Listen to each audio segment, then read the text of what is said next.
থেকে বউর জন্য গহনা না নয় চুল ছেঁড়াছেড়ি বউ শাশুড়ি বিপাকে পড়লেন প্রবাস ফেরত স্বামী। দর্শক বিস্তারিত আমরা জেনে নেব তাদের মুখ থেকে।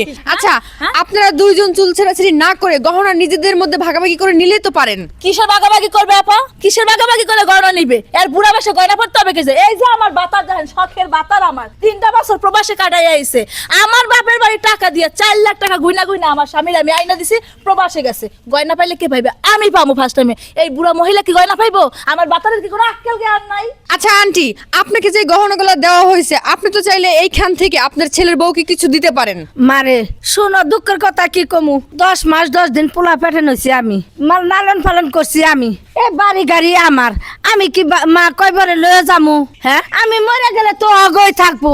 আমার পোলা শখ করে জিনিসটা আইনা দিছে পড়ছি, এর লিগে দহছে কত বড় সাহস, কবে মরবে, কত বড় কবে সাহস এই বউ আমার চলে ধরছে। প্রবাসে গেছে। হ্যাঁ, এই কত বড় কেমন মার কেমন সন্তান বলে শাশুড়ি। আচ্ছা ভাইয়া, আরেকটা বিষয় তো হচ্ছে আপনি শুধু কেন আপনার মায়ের জন্য গহনা আনলেন? আপনি তো চাইলে আপনার বউয়ের জন্য গহনা নিয়ে আসতে পারতেন। ভাই কি বলবো, বলার মতো কোনো ভাষাই নাই। আমি 10টা না 5টা না একটাই সন্তান আমার মায়ের। আমার মা সারা জীবন কষ্ট করে আমারে বড় করছে। বড় একটা আশা ছিল যে আমার ছেলেটা বিদেশ পাঠাবো। আমি 3টা বছর বিদেশ থেকে আসছি, বেশি টাকা ইনকাম করতে পারি নাই, সব সংসারের জন্য খরচ করছি। আমার বউটারে সবসময় বুঝাতে বলছি যে দেখো আমার মা মুরব্বী হয়ে গেছে, সে হয়তো আজ বা দেখাল চলে যেতে পারে। আমার মায়ের মনে শখ আছে, আমারও মনে শখ আছে, তাই গহনাটা আমার মায়ের জন্য নিয়ে আসছি। আর আমার বউরে বারবার বোঝানোর চেষ্টা করছি, দেখো আবার তুমি যেতেছি 3 মাস পরে, আবার তোমার জন্য তোমার স্বর্ণের হার নিয়ে আসবো, তোমার যা যা দরকার তাই নিয়ে আসবো। কিন্তু আমার বউরে মানাতেই পারতেছে, বুঝাতেই পারতেছি না, আমার মাও বুঝতে পারতেছি না। দেখো মা, তুমি এরকম করো না, আমি এতদিন পর বিদেশ থেকে আসছি, আবার তুমি আজকে দিনটা চুপ করো, যত কথা আছে কালকে কমো। মাও যেরকম আমার বউ এরকম। আর একটা বিষয় তো, আপনার শাশুড়ি যদি মারা যায়, সে মারা যাওয়ার পর তো সমস্ত গহনা যা যা আছে সবকিছু তো আপনার নিজের হয়ে যাবে। ওরে আপা, আমি কেমনে আপনারে বুঝামু কোন? আমার স্বামী এই প্রথমবার প্রবাসে গেছে, প্রথম গহনাটা তো আমার পাওয়া উচিত। আমি কত শখ করে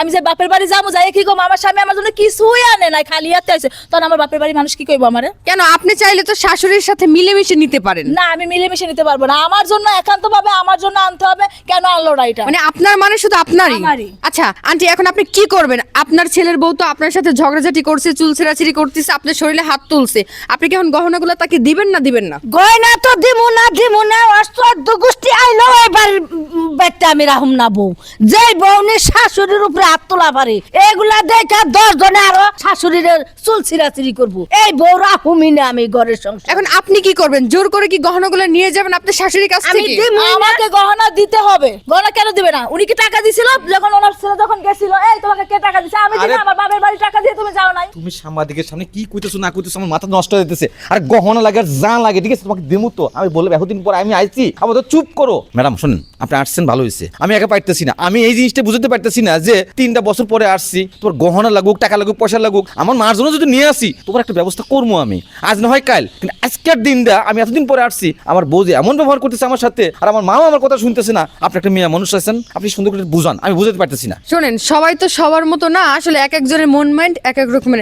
দর্শক যাই হোক, আপনারা তো দেখলেন যে এখানের পরিস্থিতি আসলে অনেক খারাপ, কারণ আমি যেখানে দাঁড়িয়ে আছি আসলে আমারও কোনো নিরাপত্তা নাই। তো বিষয় হলো, ছেলের প্রতি মায়ের যেমন অধিকার আছে তেমন কিন্তু স্বামীর প্রতি তার বউয়েরও অধিকার আছে। সমান সমান ভাবে দুজনকে দেখাটা উচিত ছিল। তো আপনারা যাই করেন না কেন, কিছু কিছু ছেলে আছেন বউ ভক্ত, আবার কিছু কিছু ছেলে আছেন মা ভক্ত। দুইজনকে দুই চোখে না দেখে সমানভাবে দেখুন, দেখবেন সবকিছু ভালো থাকবে। তো ধন্যবাদ। ভিডিওটা হচ্ছে শুধুমাত্র আপনাদের জন্য।